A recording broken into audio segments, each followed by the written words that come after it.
Initially, I was only going to make my typical post-fight thoughts/review video for UFC 279, but circumstances beyond my control prevented me from getting this video out in the time frame that I wanted.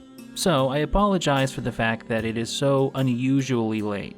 That being said, rather than wasting all of the work that I put into this video in the first place, I decided to reconfigure it to be more of a retrospective of the bizarre events surrounding UFC 279 and try to put everything that happened into some kind of context.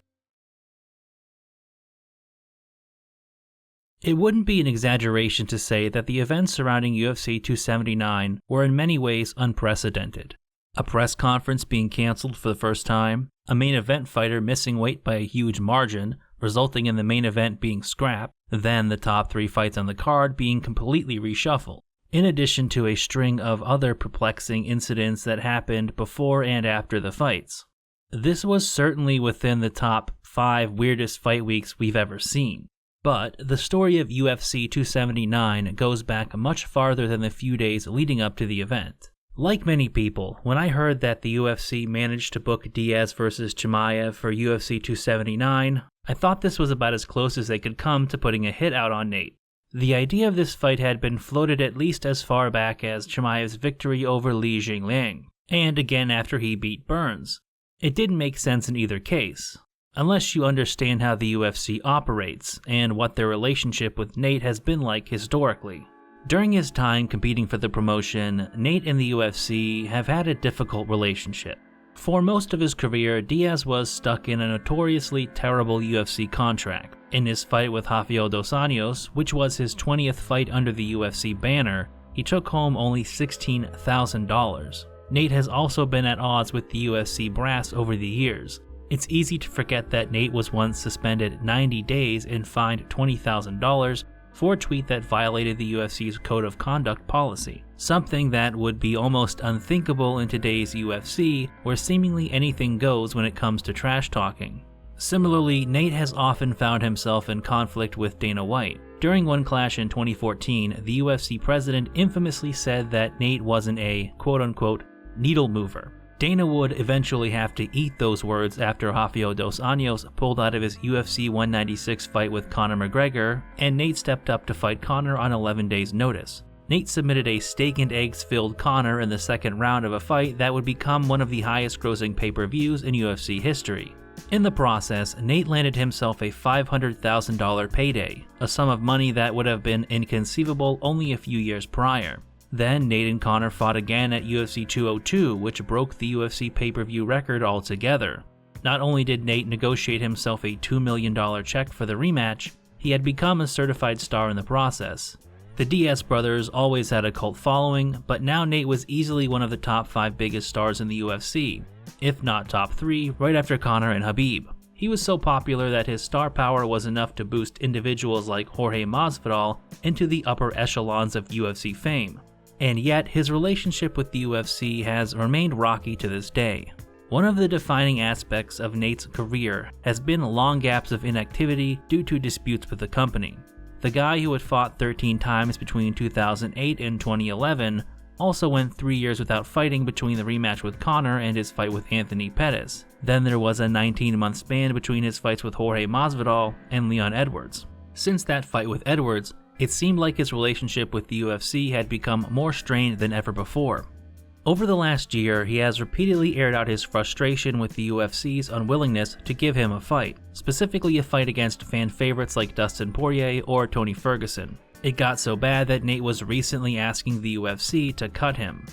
Now, we can only speculate as to why the UFC didn't book a no-brainer fight with Tony or Dustin that the fans were already clamoring for anyway. However, the most obvious reason is that Nate was on the last fight of his contract, and he had been vocal about leaving the promotion. Yeah, I was trying to get the show on the road, but they don't want me out of contract, and they're keeping me in, and they're holding me hostage, and I want out. That's my main objective here. It's been a big objective of mine since I don't know what year it was, but before I fought Ben Henderson.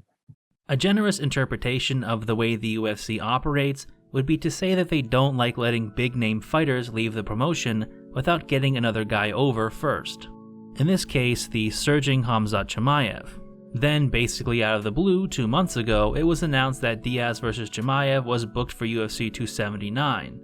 It was a fight that nobody except the UFC wanted, and nobody except for the most delusional metal militia wearing, Deftones blaring Diaz dick riders expected Nate to have a chance of winning. It was a nonsense booking decision that felt like it was made purely to screw Nate over on the way out. There was no real rub or benefit that Chimaev could gain from beating Nate to a pulp, at least in the eyes of anyone remotely familiar with the sport. If you haven't been watching Nate for nearly 2 decades at this point, it's hard to express how truly lopsided this matchmaking was. Nate is a guy who has been utterly mauled by wrestlers throughout his career, but especially at 170 where he was frequently at a weight disadvantage. Now at 37 years old, he was going up against the most dominant wrestler he had ever faced, who also had legitimate striking and knockout power, as well as youth and all of the physical advantages on his side. The outlook was so bleak that people were discussing the idea of Nate tapping out as soon as the fight started as if it were a potentially good outcome. Nate wasn't doing anything to instill confidence in the fans either.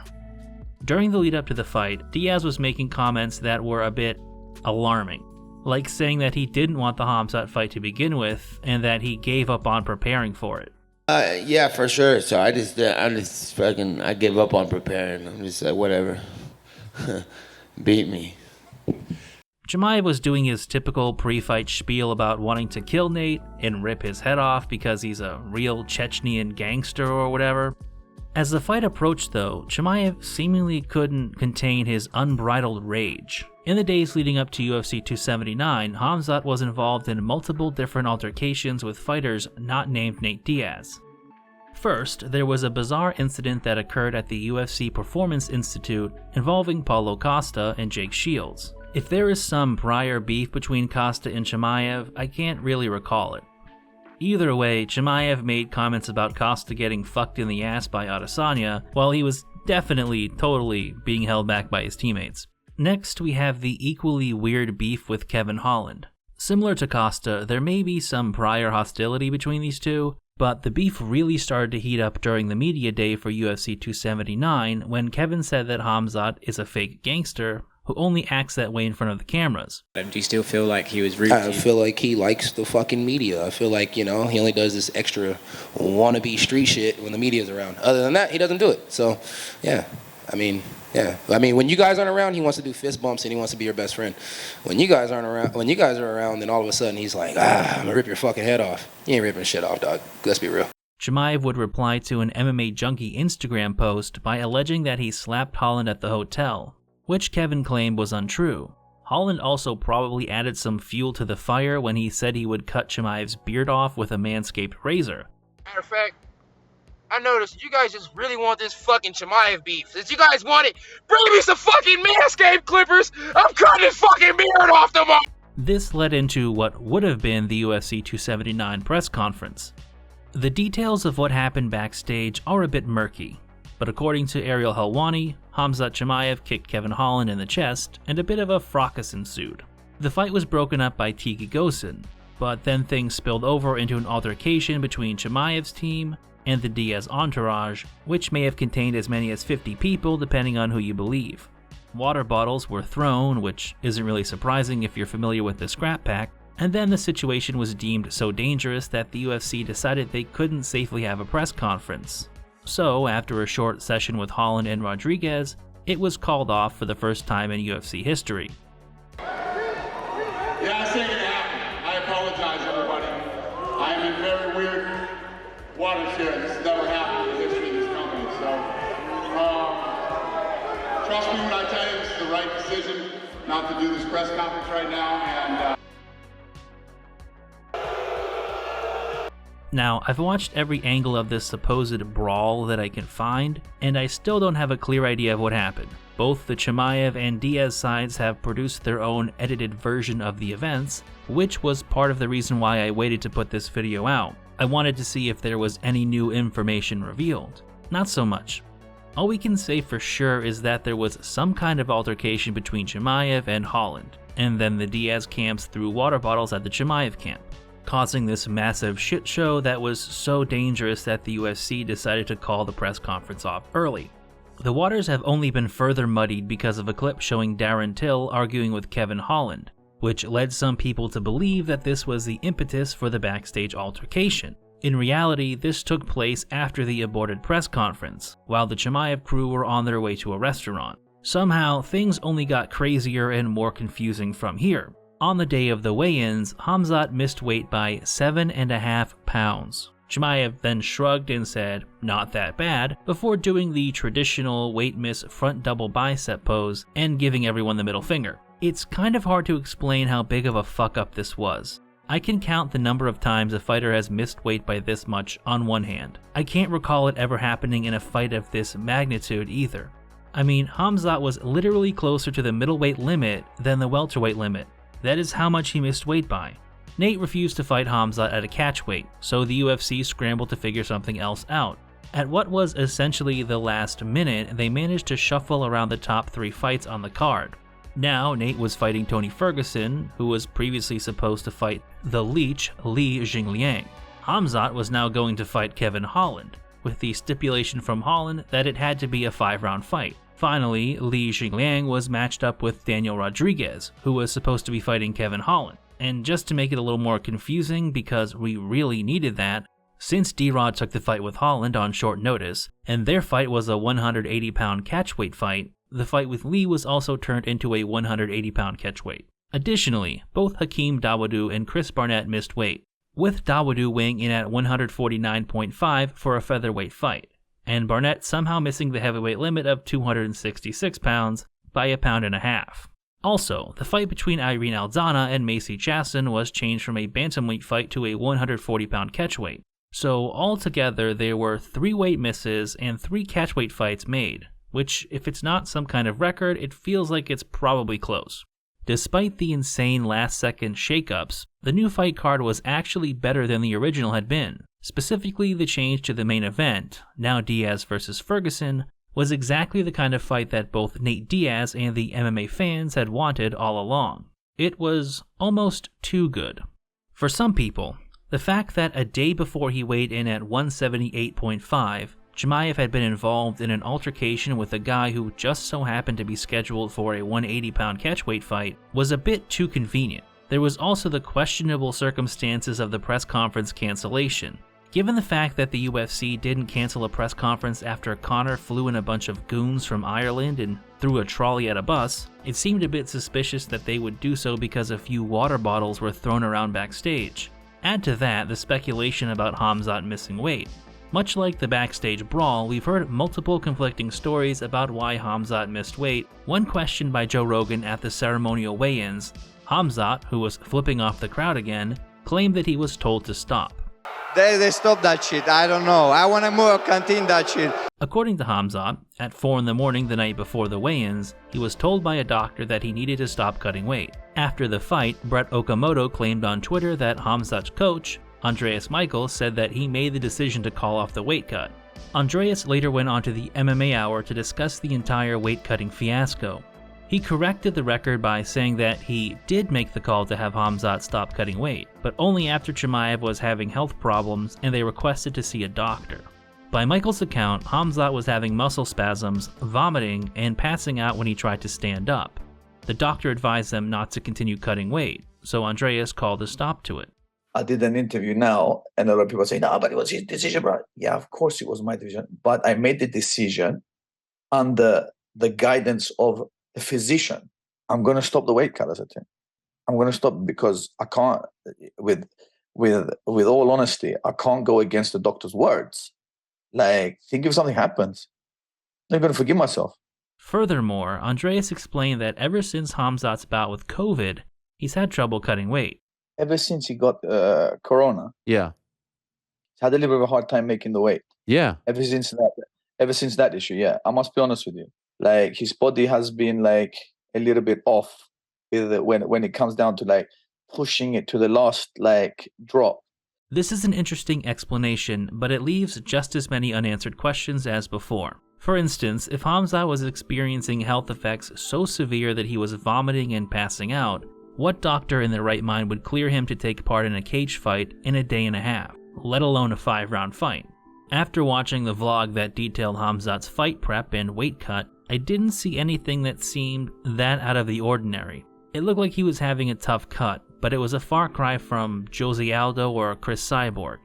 More to the point, we don't see this doctor that supposedly came in and put the kibosh on the whole thing. Does that mean it didn't happen? No, but if you had a piece of evidence that would completely exonerate you, why not include it in the video? Even assuming that the doctor's story is true, there is another problem. A fan named Mini Khabib claimed to have seen him at a restaurant eating for hours on the eve of the weigh-ins. She even posted a pic she took with him. Khamzat jokingly responded to the Instagram post by throwing shade at Khabib, saying that he ate too much tiramisu, and that is why his fight with Tony was cancelled 5 times. This comment was later deleted. Much like what transpired backstage between Holland, Chimaev, and the Diaz contingent, we will probably never get the real answer about Khamzat missing weight. The fact remains that not only did he miss weight, which is unprofessional in its own right, he missed weight by an absurd margin, and the fans weren't happy about it. During the ceremonial weigh-ins, Khamzat was booed about as badly as I've ever heard anyone booed at a weigh-in. Hey, this is Chechen, motherfucker! Shut up, guys! And I'll fuck you boy up! I fucking backstage as well! Woo! In spite of Khamzat's monumental fuck-ups and the last-minute rearranging of all the fights, the card was good to go, and it looked way more interesting than it had before. Nate Diaz versus Tony Ferguson was something that I don't think I've ever seen before in MMA. For many reasons, it's already a profoundly rare event when an MMA fighter goes out on a high note. It's even rarer still to witness a fighter leave the UFC on a win, let alone a win in the main event of what will probably be the biggest pay-per-view of the year. A day before this fight happened, Nate was staring down the barrel of an almost unwinnable fight. The meat grinder was going to chew him up and spit him out, like it had done with almost every other fighter we've seen step into the octagon. Then a miracle happened. He ended up in a fight against another legend, a fight he had been trying to get all along, and he won. Not only did he win, it was a vintage Nathan Diaz performance. This wasn't an easy fight. Tony was chewing up Nate's legs with brutal shin-to-shin kicks. Ferguson's own shin was split open and gushing blood from the impact, and that man kicks steel pipes for fun. So I can only imagine how fucking much they must have hurt Nate. In between pulverizing Nate's legs, Tony was also landing hard shots to the body and the head as well. Nate was predominantly headhunting, with mixed success. There were of course the Diaz shenanigans as well. As the fight progressed, Nate frequently disengaged from Tony, whereupon he would either rest his arms on the top of the cage or put his hands on his thighs. The commentary team said that Nate was getting frustrated, which may have been the case. I think it was also a strategy to get Ferguson to drop his guard and come in while Nate was playing possum. Tony didn't really bite. In fact, he took the opportunity to lay down in the cage at one point, oddly reminiscent of Nick Diaz against Anderson Silva. Nate and Tony weirdness aside, the first 3 rounds were fairly close. I actually had it 29-28 Ferguson going into the 4th. The tide started to turn from that point though. Nate was able to put together several combinations, and the momentum began to shift. Tony tried to mix things up by shooting for a takedown, and almost immediately got caught in a guillotine choke. In retrospect, this was like the surreal cherry on top of the experience that was UFC 279. In this fight, Nate basically did the impossible. Nate played with house money and he won. To paraphrase Jose Aldo, he fucked the gravedigger in the ass. More than that, this fight, it felt like Nate finally got all of the love and appreciation that he had deserved during his career. Nate is a guy who has been through it all. He experienced every up and down the sport can throw at you. For most of his career, he was overworked, underpaid, and unappreciated by all but a select group of people. He admitted in his post-fight interview that he had a love-hate relationship with the UFC, but in that moment, there was nothing but love for Nate from the fans. In a sport where most legends go out with a whimper, Nate managed to get that fairy tale ending to his UFC career that everyone hopes for. As far as what comes next for Nate, he said in his post-fight interview that he wants to show UFC fighters how to take over and own another sport. It's a little unclear what exactly he meant by this, but the most logical interpretation would be that he's going to boxing for some big paychecks, probably for a fight against Jake Paul depending on how his upcoming boxing match with Anderson Silva pans out. In the weeks following his victory over Tony Ferguson, we've seen some strange ideas floating around the MMA news sphere, such as some kind of involvement with the WWE. Recently, the Japanese promotion Rizin has also shown interest in a boxing match between Nate and Floyd Mayweather. I have no interest in seeing that, but at least Floyd would be fighting somebody other than an obscure Japanese kickboxer who is half his size, so that's one thing in its favor. Of course, for the time being, this is all entirely hypothetical, as the UFC is still in its 90-day exclusive negotiation period with Nate, and they may throw enough money at him to stay with the promotion. At any rate, this is undoubtedly the greatest free agent opportunity in the history of MMA. If anything, Nate's star power probably increased after this fight. His leverage with whatever promotion tries to sign him will be greater than any other fighter in the history of the sport, and he'll bring a huge fan base with him wherever he goes. Moving on to Chimaev versus Holland. There are terms that get thrown around a bit wantonly in combat sports, like squash match, one-sided, or dog walking. This fight put into perspective what a one-sided fight really looks like. Chimaev never gave Holland a chance to do anything. Literally, look at the stats. He didn't land a fucking glove on Chimaev. Khamzat got a takedown within seconds and then mopped the floor with Holland until he got the Darce choke tap out. How many guys has Chimaev done this to? Completely ragdolled, without them even landing a single strike. I'm not going to tell you, because I want you to look it up yourself.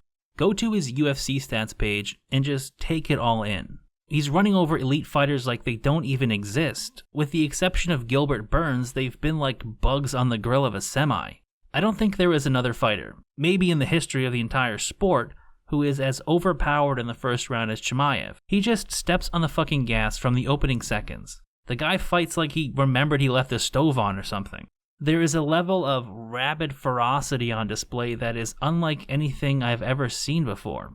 And it goes beyond just the fights. I tend to find Chimaev's trash talk to be a bit exhausting, what with all the talk of smashing and eating, brother. But when so many other fighters from the Caucasus are so uniformly stoic, there is something distinctly entertaining about Khamzat's sheer instability. I mean, the man was shouting Allahu Akbar and threatening to kill everybody on the morning of 9/11. That is fucking wild. When you take everything leading up to this fight into consideration, the unhinged behavior where he's starting feuds with multiple other fighters, missing weight so bad the card had to be rearranged, then mocking the backlash he received, we could be looking at something very interesting in the making. The UFC has generally lacked proper villains. When thinking of guys who have been dubbed heels in MMA, like Chael Sonnen, Brock Lesnar, Conor McGregor, and Colby Covington, they've all been loved as much, if not more, than they were hated. Even Jon Jones has retained a large fan base who was willing to put up with all of his bullshit. Khamzat could be something different, an actually bad guy that the fans hate. I think Khamzat enjoys being the bad guy, so he could very well embrace that role. And if the heat continues to build with fans, the results could be huge. There is one problem though. Missing weight didn't just build enmity with the fans. This made Chimaev look like a rookie, and it most likely damaged the confidence fans have that he is really ready for the big show. Whether he wants to be a villain, an anti-hero, or a babyface, or something else entirely, he's going to have to earn back trust from the fans that he is taking his career seriously. In my first draft of this video, this was the point where I was going to talk about potential future fights for Chimaev, specifically Paulo Costa. But there is an issue with this speculation. We don't know what is going on with Chimaev. It's been over a month and it's still not even clear whether he'll be fighting at welterweight or middleweight next. There have been conflicting statements from Chimaev and his coaches. This is just a feeling on my part, but I don't think Khamzat is going to be around for a very long time. That weight miss felt like foreshadowing for something much more problematic. I'm not trying to sound apocalyptic here, but there is a tremendous amount of weird shit swirling around Chimaev. Simply look at the recent rumor that Chimaev's passport was seized in Russia. His manager refuted the report, but then Khamzat was on Instagram getting beat up by Ramzan Kadyrov's kids. So make of that what you will. His relationship with the brutal Chechen dictator is itself a whole Pandora's box of problems, just waiting to be opened up at the wrong time. Remember when Chimaev got COVID so bad that he was considering retiring and Kadyrov basically just went, LOL, no. The point is, when you combine Chimaev's already unhinged behavior with weight-cutting issues that are either related to health problems or unprofessionalism, and then factor in the perilous nature of his relationships and actions outside the cage, he's a powder keg just waiting to either blow up spectacularly or implode with his whole career collapsing in on top of him. He's one of the most exciting topics in the sport right now, but I genuinely won't be surprised if he is out of the picture one way or another within the next year or two. Finally, there were two strange incidents that occurred after the fights took place that are worth mentioning. First, there was Johnny Walker being kicked out of the arena after his submission win over Ian Cutelaba. In a tweet posted by his coach, John Kavanagh, Johnny can be seen out in the streets with no shoes or shirt and his gloves still on. During an interview with Helen Yee, Walker explained that he left the T-Mobile Arena to do post-fight interviews, but when he wanted to get back in to take a shower, he was denied. And then I was with a UFC girl, I was following her, and she was putting me on the right spot to do the interview stuff. And then I said, all set. And I said, okay, can I come back to the arena? I want to meet my fiance. She's there watching. No. Why? And she trying to talk to somebody, seeing what's going on. But she said, I need a ticket to come back to the arena because I don't think I have space to stay in any seat or something like. But okay, but I just want to be inside. Oh, it's cold here. No, it's hot. But they just kicked me out for the hotel, New York, and that you'll see on the video. When Dana White was questioned about this, he was incredulous at the idea that the UFC just kicked Walker out of the arena, saying that it might have had something to do with COVID protocols. That wasn't quite the truth, according to John Kavanagh. He reaffirmed what Walker said about being denied entry back into the T-Mobile Arena after doing interviews, but said that it was due to security concerns related to the backstage confrontation at the press conference. And we come out of the tent, and usually at that stage, go back into the building, grab your gear, get changed, whatever. And the poor old blue shirts, the UFC staff, who were incredibly professional and polite, nothing negative against them, but they had to stop us at the door and say you're not allowed back in. And I just didn't really know what was going on. I said, well, look, you walk us back to the change rooms. We just want to get a quick shower. Johnny Walker's covered in another man's sweat there, so quick shower, get changed, and then we'll be out of your hair. And he said no. Something to do with what happened at the press conference, and I guess there was elevated levels of concern that something could happen. I guess that's fair enough. They want to be as safe as they can. Then there was whatever happened with Chris Barnett. This seems even less clear than Johnny Walker's situation, but apparently the UFC just fucking left him at the hospital after the fight. They gonna take advantage of me. UFC got me out here selling ass in front of the hospital. Oh no! Where the van at? Oh, they're the right damn place. How many hospitals? There can't be too many hospitals here. Nah, Boy, they took us to the children's hospital. That's why. This is trauma. Oh. They got the children's hospital, trauma, and then they got the, I guess, maintenance. Somebody come pick me up. We at the trauma hospital in Vegas. Please. Anybody, somebody. While neither the experiences of Johnny Walker or Chris Barnett will probably have a particularly long-lasting effect for them, they only serve to highlight what a confusing fucking nightmare this event was. All in all, UFC 279 will go down as one of the weirdest events in UFC history. Between Chimaev's unhinged behavior before the events, and the improbable last-minute shuffling of the top 3 fights caused by his weight-cutting issues, it was a hectic week. Only the truly disastrous events like UFC 222 and UFC 151 can surpass 279 in terms of sheer insanity levels. Frankly, one of the best things about MMA is that it can be an absolute shit show at times. The wildest, most unpredictable things happen on a pretty regular basis in this sport. Half the fun of watching MMA is just waiting for something like this to happen, wondering what will be the next gigantic dumpster fire of a spectacle that comes out of nowhere and torpedoes all of our expectations at the last second. As a fan, it's an awesome roller coaster ride that never gets boring. As always, I want to thank you for watching the video, as well as liking, commenting, and subscribing. And a special thank you to my supporters on Patreon who help make these videos possible. Thank you. Rusty Shackelford, Who Really Cares? Iron Shamrock, Bisbing Hates DC, Fightback CBD, Ryan Cedor, Mike Roballs, Dot Old Neon, Timothy Lee Peterson, Julius Caesar Has Jungle Fever, Tracksuit, Red at 78 Sviat, Jackson, Zach Taylor, Firebrand, Jack Trey Bowles, Snepsts, I Said No Cops, Paulo Gomez, Alex, Kyle, Neem, and Kevin Howard.